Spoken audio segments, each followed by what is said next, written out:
ಓಂ ಶಾಂತಿ. ವಾಣಿ date 15/11/2025.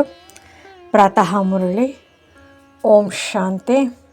Baap ದಾದಾ ಮಧುಬನ ಮಧುರ ಮಕ್ಕಳೇ, ತಮ್ಮ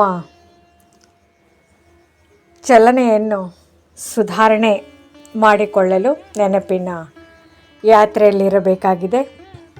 ತಂದೆಯ ನೆನಪೇ ನಿಮ್ಮನ್ನು ಸದಾ ಸೌಭಾಗ್ಯಶಾಲಿಗಳನ್ನಾಗಿ ಮಾಡುವುದು. ಪ್ರಶ್ನೆ: ಸ್ಥಿತಿಯನ್ನು ಯಾವ ಸಮಯದಲ್ಲಿ ಗುರುತಿಸಬಹುದು? ಒಳ್ಳೆಯ ಸ್ಥಿತಿ ಎಂದು ಯಾವುದಕ್ಕೆ ಹೇಳಲಾಗುತ್ತದೆ? ಉತ್ತರ: ಕಾಯಿಲೆಯ ಸಮಯದಲ್ಲಿ ಸ್ಥಿತಿಯನ್ನು ಗುರುತಿಸಬಹುದಾಗಿದೆ.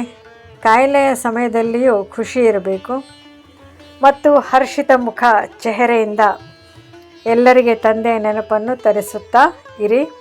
ಇದೇ ಒಳ್ಳೆಯ ಸ್ಥಿತಿಯಾಗಿದೆ. ಒಂದು ವೇಳೆ ಸ್ವಯಂ ಅಳುತ್ತೀರಿ, ಬೇಸರವಾಗಿರುತ್ತೀರಿ ಎಂದರೆ ಅನ್ಯರನ್ನು ಹರ್ಷಿತರನ್ನಾಗಿ ಹೇಗೆ ಮಾಡುವಿರಿ? ಏನೇ ಆದರೂ ಸಹ ಅಳಬಾರದು. ಧಾರಣೆಗಾಗಿ ಮುಖ್ಯ ಸಾರ: ತಮ್ಮ ಸಮಯವನ್ನು ಆತ್ಮಿಕ ಸೇವೆಯಲ್ಲಿ ಸಫಲ ಮಾಡಿಕೊಳ್ಳಬೇಕಾಗಿದೆ. ಜೀವನವನ್ನು ವಜ್ರ ಸಮಾನ ಮಾಡಿಕೊಳ್ಳಬೇಕಾಗಿದೆ. ತನಗೆ ತಾನು ಸಾವಧಾನ ನೀಡುತ್ತಿರಬೇಕು. ಶರೀರವೆಂದು ತಿಳಿಯುವ ಕಠಿಣ ಕಾಯಿಲೆಯಿಂದ ಮುಕ್ತರಾಗುವ ಪುರುಷಾರ್ಥವಾಗಿದೆ. ಎಂದೂ ಮಾಯೆಗೆ ದಾಸರಾಗಬಾರ್ದು. ಅಂತರ್ಮುಖಿಯಾಗಿ ಇದೇ ಜಪ ಮಾಡಬೇಕು: ನಾನು ಆತ್ಮನಾಗಿದ್ದೇನೆ, ನಾವು ಭಿಕಾರಿಯಿಂದ ರಾಜಕುಮಾರರಾಗುತ್ತೇವೆಂಬ ಖುಷಿ ಇರಲಿ. ವರದಾನ: ಅನುಭವಗಳ ಗುಹ್ಯತೆಯ ಪ್ರಯೋಗ ಶಾಲೆಯಲ್ಲಿದ್ದು ಹೊಸ ಅನ್ವೇಷಣೆಯನ್ನು ಮಾಡುವಂತಹ ಅಂತರ್ಮುಖಿ ಭವ. ಯಾವಾಗ ಸ್ವಯಂನಲ್ಲಿ ಮೊದಲು ಸರ್ವ ಅನುಭವಗಳ ಪ್ರತ್ಯಕ್ಷವಾಗುತ್ತದೆಯೋ ಆಗ ಪ್ರತ್ಯಕ್ಷತೆ ಆಗುತ್ತದೆ. ಇದಕ್ಕಾಗಿ ಅಂತರ್ಮುಖಿಯಾಗಿ ನೆನಪಿನ ಯಾತ್ರೆ ಅಥವಾ ಪ್ರತಿಯೊಂದು ಪ್ರಾಪ್ತಿಯ ಗುಹ್ಯತೆಯಲ್ಲಿ ಹೋಗಿ ಅನ್ವೇಷಣೆ ಮಾಡಿರಿ, ಸಂಕಲ್ಪ ಧಾರಣೆ ಮಾಡಿರಿ ಮತ್ತು ಅನಂತರ ಅದರ ಪರಿಣಾಮ ಅಥವಾ ಸಿದ್ಧಿಯನ್ನು ನೋಡಿರಿ. ಯಾವ ಸಂಕಲ್ಪವನ್ನು ಮಾಡಿದೆನೋ ಅದು ಸಿದ್ಧವಾಯಿತೆ ಅಥವಾ ಇಲ್ಲವೇ? ಹೀಗೆ ಅನುಭವಗಳ ಗುಹ್ಯತೆಯ ಪ್ರಯೋಗ ಶಾಲೆಯಲ್ಲಿರಿ.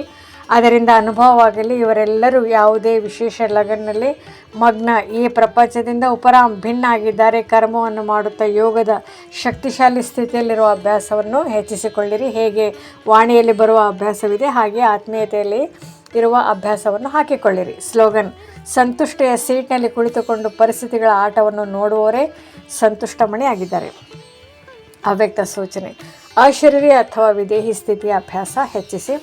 ಹೇಗೆ ಹಠಯೋಗಿಗಳು ತಮ್ಮ ಶ್ವಾಸವನ್ನು ಎಷ್ಟು ಸಮಯ ಬೇಕೋ ಅಷ್ಟು ಸಮಯ ಹಿಡಿದುಕೊಳ್ಳುತ್ತಾರೆ, ತಾವು ಸಹಜ ಯೋಗಿ, ಸ್ವತಃ ಯೋಗಿ, ಸದಾ ಯೋಗಿ, ಕರ್ಮಯೋಗಿ, ಶ್ರೇಷ್ಠ ಯೋಗಿ. ತಮ್ಮ ಸಂಕಲ್ಪಗಳನ್ನು, ಶ್ವಾಸವನ್ನು ಪ್ರಾಣೇಶ್ವರ ತಂದೆಯ ಜ್ಞಾನದ ಆಧಾರದ ಮೇಲೆ ಯಾವ ಸಂಕಲ್ಪ, ಎಂತಹ ಸಂಕಲ್ಪ, ಎಷ್ಟು ಸಮಯ ಮಾಡಲು ಬಯಸುವರೋ ಅಷ್ಟು ಸಮಯ ಅದೇ ಸಂಕಲ್ಪದಲ್ಲಿ ಸ್ಥಿತರಾಗಿ ಬಿಡಿ.